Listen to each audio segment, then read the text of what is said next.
In this life, do you want to be dominated or a dominator?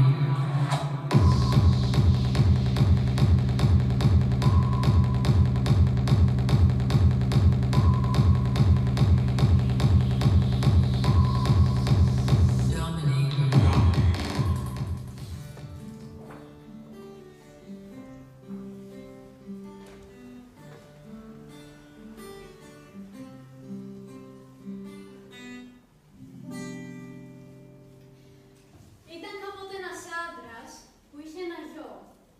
Ο άντρας ήταν κυνηγός.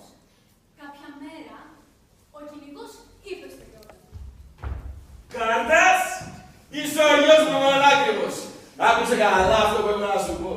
Όπως βλέπεις έχω μία λόγη. Και αυτή η λόγη μπορεί να σκοτώσει οποιοδήποτε ζώο, όσο μεγάλη και αν είναι η δύναμή του, η ταχύτητά του και όπου και αν κρύβεται. Ωστόσο, σου απαγορεύω να αγγίξεις αυτή τη λόγη για οποιοδήποτε λόγο. Στο λέω και στο ξαναλέω, να μην αγγίξεις αυτή τη λόγη! Το παλικάρι συμφώνησε.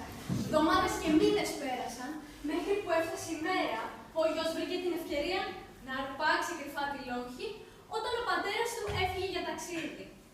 Πήγε στο δάσος. Δεν πέρασε πολλή ώρα και είδε ένα μεγαλόσχομο ζώο. Είπε λοιπόν στον εαυτό του ότι αν αυτή η λόγη δεν αστοχεί ποτέ από το στόχο, όπως λέει ο πατέρας, τότε θα το χτυπήσω αυτό το ζώο. Χτύπησε το ζώο. Όμως το ζώο πληγωμένο σύρθηκε και κατάφερε να το σκάσει με τη λόγη καθωμένη στα πλευρά του. Το παλικάρι ακολούθησε το πληγωμένο ζώο και το είδε να χάνεται μέσα σε μια σπηλιά. Έμεινε λίγο εκεί και δεν ήξερε τι να κάνει. Αποφάσισε να επιστρέψει στο σπίτι. Ο πατέρας γύρισε από το ταξίδι και το παιδί δεν είπε κουβέντα για όσα συνέβησαν. Ο κυνηγός όμως, μόλις μπήκε στην καλύβα, διαπίστωσε ότι η λόγη έλειπε και θύμωσε πάρα πολύ, έγινε έξαλλος. Το παιδί τον νικέτευε να το συγχωρέσει. Συγγνώμη, δεν θα το ξανακάνω, συγχώρεσέ με! Στο είχα πει! Δεν σου αξίζει καμία συγγνώμη! Το καλό που σου θέλω να μου φέρεις πίσω τη λόγη μου, γιατί θα χρειαστεί να σε σκοτώσω!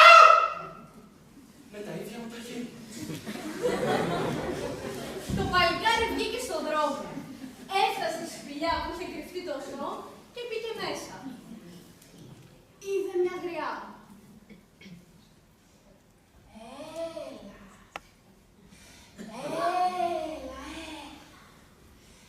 Έλα πιο κοντά. Στην πλάτη μου έχω μια ακίδα. Βγάλε την, αλείψέ την με λίγο λάδι, γλύψ' την και μετά δώσε και σε μένα να την γλύψω. Τι γυρεύεις εδώ, αγοράκι?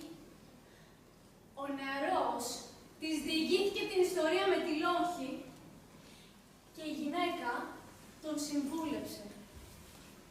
Αν συνεχίσεις τον δρόμο σου, θα βρεθείς στη χώρα των ανθρωποφάγων.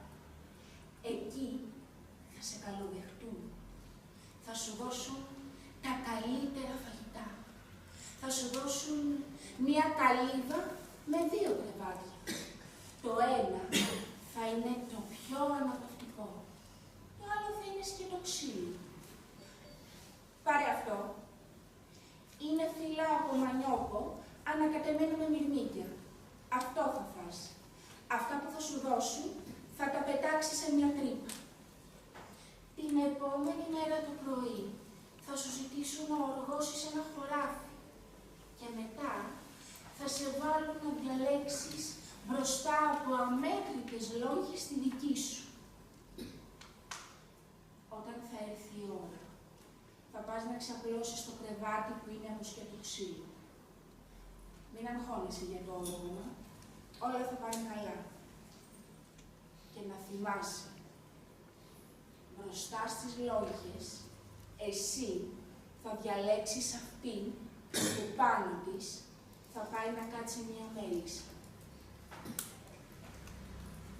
Όλα κύλησαν σύμφωνα με τα λεγόμενα της γρίας γυναίκας. Την επόμενη μέρα, ένας από τους ηθαγενείς ήρθε να τον πάρει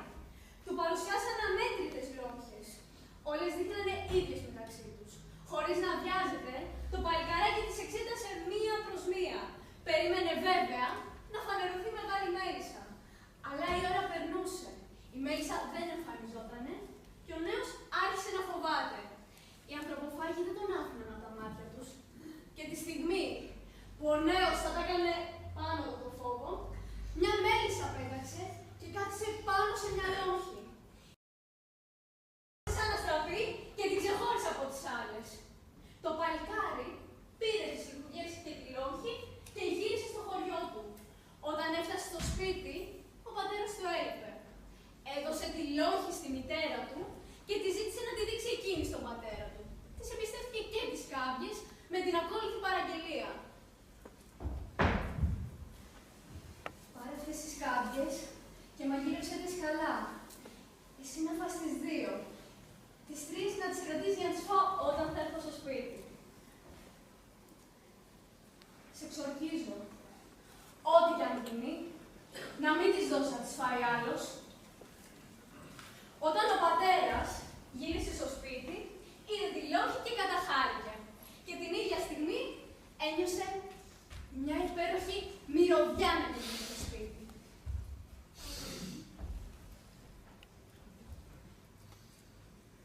Τι μύριζε τόσο ωραία. Είναι η κάμπης που έφερε ο γιόγκας μας. Μου είπε να φάω τις 2 και εκείνος τις 3. Γι' αυτό χωροσκάς. Αυτό εδώ το σπιτάκι είναι το δικό μου. Λοιπόν, πάρε εσύ τις 2, δώσε σε μένα τις άλλες 2 και ας το παιδί την τελευταία. Η μάνα έκανε κατά πώς της είπε ο άντρας της. Κάποια στιγμή εμφανίστηκε το παιδί. «Μανά, πού είναι οι κάμπιες μου?» Τις έφαγε όλες ο πατέρας σου, παιδί μου, δεν σου άφησε τίποτα. «Πατέρα, έφαγες τις κάμπιες μου! Σε πεις με αυτό που είχα παραγγείλει! Είσαι υποχρεωμένος να πας τώρα να μου βρεις κάμπιες εκεί που τις βρήκα κι εγώ! Αν δεν πας, θα πεθάνεις!» Και το παιδί του έδειξε τον δρόμο. Ο πατέρας πήρε τη στράτα, κάποια στιγμή έφτασε στη σπηλιά και μπήκε μέσα. Τότε εμφανίστηκε η γριά γυναίκα.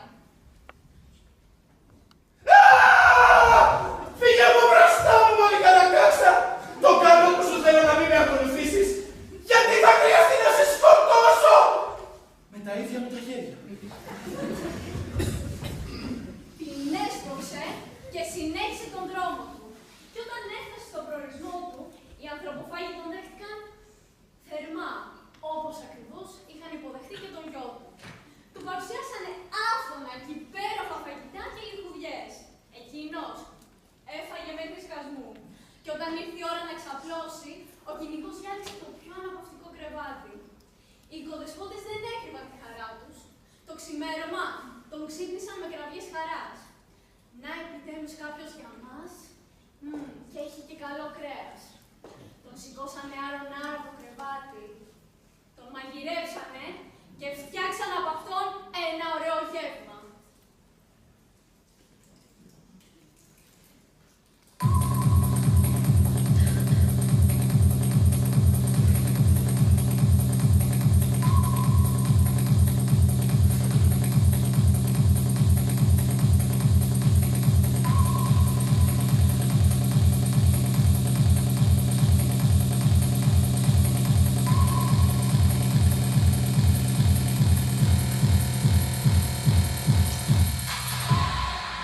The question is simple.